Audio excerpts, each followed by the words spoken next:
All right, it's Monday, January 27, 2025, and new polling just out shows Trump is the most popular two-term president thus far in U.S. polling history.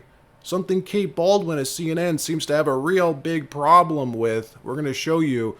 Also, Trump just won his first trade war with Colombia, winning it in less than 10 hours after President Petro effed around and found out, capitulating 100% to Trump's terms. But the craziest thing about this whole story, what we learned, is that Colombia's president is a raging Marxist. Wait till you see this.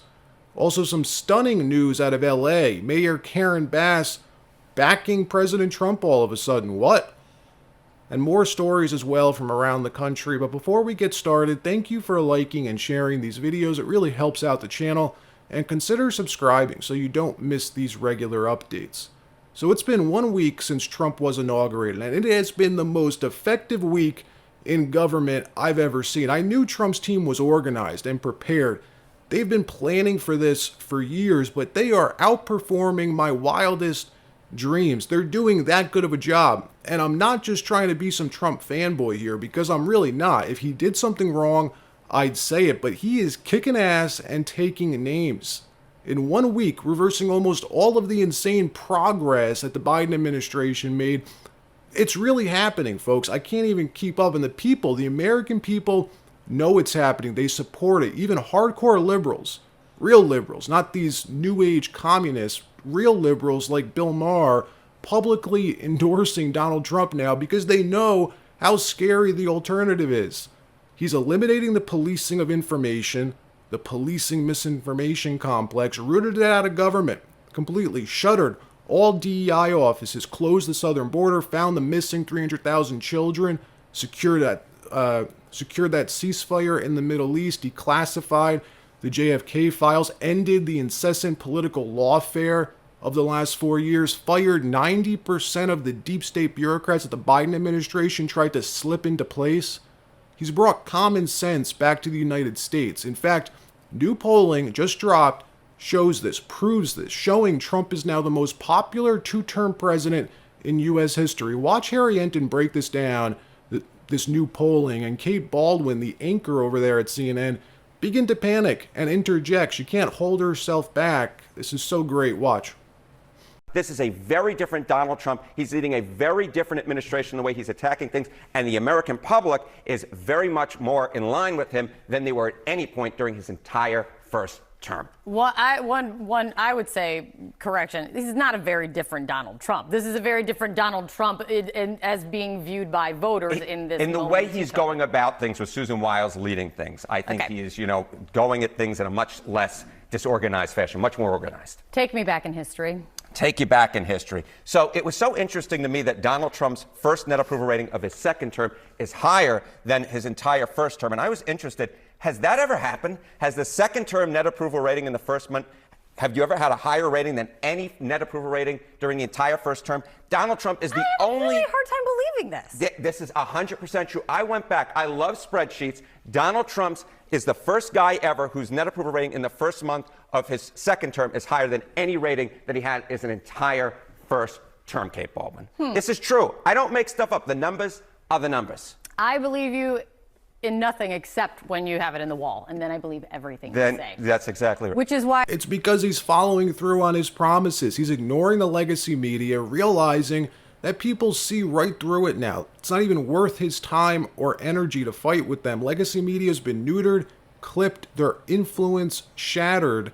In another story, yesterday, Trump wrapped up and won the fastest trade war in history. Just after 10 p.m. last night, the Colombian president, who it turns out is a full-fledged Marxist, ended up bending the knee and capitulating to all of Trump's terms.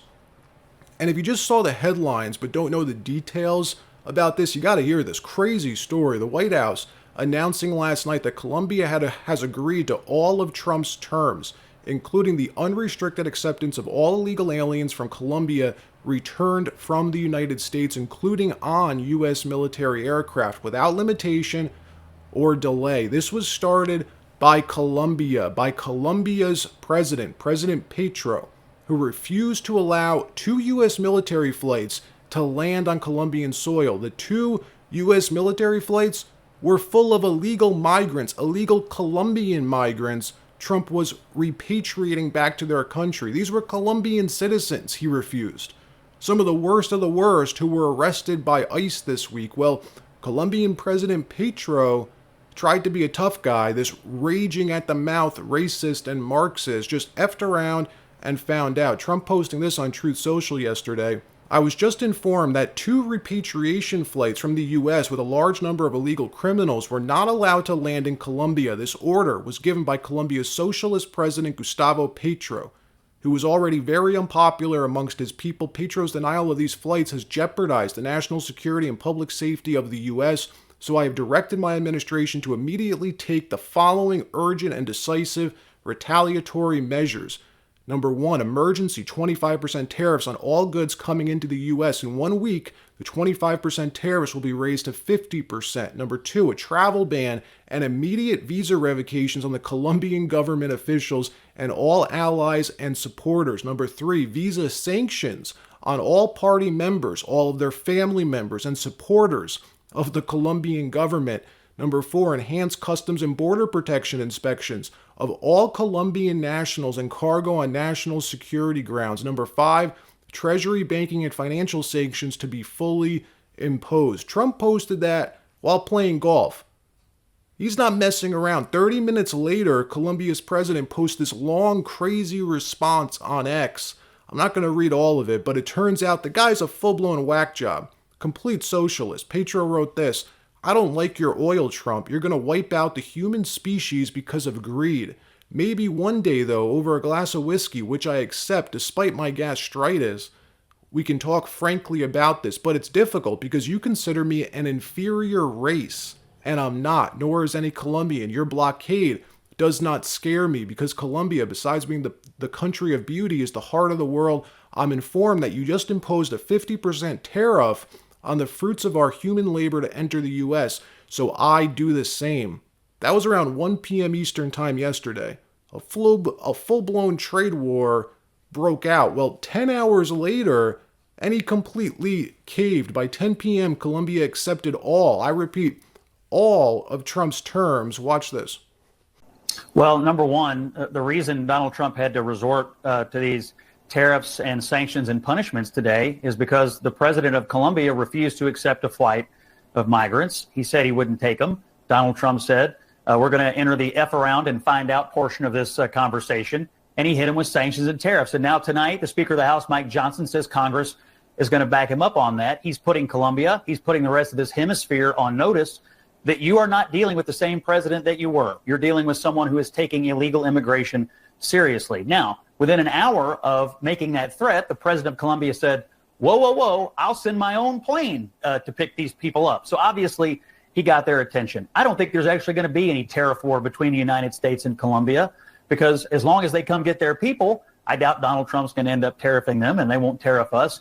And they'll have learned a valuable lesson that Donald Trump is taking immigration, illegal immigration, seriously. This is real leadership, but it sends a message to everybody else in the hemisphere. Do not test us. This is not Biden and Harris. This is Trump and Vance. We mean business. Enforcement is in full effect, with mass deportations underway all across the country. Mexico and Guatemala have already received flights of migrants, while Colombia initially refused before their president reversed course. Trump had been threatening Colombia with tariffs over the refusal, but those look like they're no longer needed. In another story, Mayor Karen Bass bending the knee, reopening Pacific Palisades to residents starting today, starting Monday. 2 days after President Trump scolded Karen Bass on live TV for refusing to allow her people to access their homes, to access their own properties, she announces that Pacific Palisades will be completely reopened to residents during daylight hours, starting Monday, January 27th, today. Good riddance. This is what Trump said on Friday to her face, which he received a roaring round of applause from the residents on the ground. Watch this. Last night from the Corps of Engineers that it'd be 18 months. Is it not 18 months? Is it like we that's the answer that we got, and that's what we're all hanging on. Yes. So if you're telling us now faster, is it 6 months? Is it, I mean, all of our lives, rents, all this stuff is weighing on this. 6 months is no good. And the number one thing that we are going to do immediately, and you will see this happen, is to clear out the debris. And we're concerned right now over the weekend because of the potential rain, but we are going to move as fast as we can, but we want you to be safe, and we want you to be back in your homes immediately. But the people are willing to clean out their own debris. It doesn't cost a lot. Yes, and they can. You should let them do it, because by the time you hire that. contractors, it's going to be 2 years. If a family... The people are willing to get a dumpster and do it themselves and clean it out. And they can. There's not that much left. It's all incinerated. That's right. And, it's just going to take a long time if you do. You can do some of it, but a lot of these people, I know that guy right there that's talking, I know my people. You'll be on that thing tonight, throwing the stuff away, and your site it'll look perfect within 24 hours, and that's what he wants to do. He doesn't want to wait around for 7 months till the city hires some demolition contract that's going to charge him $25,000 to do his lot. I think you have emergency powers just like I do, and I'm exercising my emergency powers. You have to exercise them also. I did exercise them. Because I looked, you have a very powerful emergency power, and you can do everything within 24 hours. Yes. In another story, both of Trump's most vulnerable cabinet nominees will be getting back-to-back confirmation hearings in the Senate this week. RFK Jr., who Trump nominated to be Secretary of HHS, and Tulsi Gabbard, his nominee for DNI, the Director of National Intelligence, one of the most powerful positions in all of government, will have hearings this week on Wednesday and Thursday. Kennedy, he's going to be questioned in front of the Senate Finance Committee, and then afterward, that committee is going to vote whether to advance his nomination to the full Senate. Now, I'm concerned about RFK Jr., but I'm much more concerned for Tulsi, who will be sitting in front of the Senate Select Committee on Intelligence Thursday morning. This is a very powerful committee. The members of this committee, a lot of them, do the bidding of the IC. What I'm hearing is they want her to publicly acknowledge and approve of FISA Section 702. That's the FISA section that permits warrantless surveillance of American citizens. Warrantless. Something Tulsi is wholeheartedly opposed to. If she wants any chance at being confirmed, apparently she's going to have to flip her position publicly, which I'm told she's prepared to do. We're going to keep you posted on this. All right, that wraps up this episode. Like, subscribe. We'll see you next time.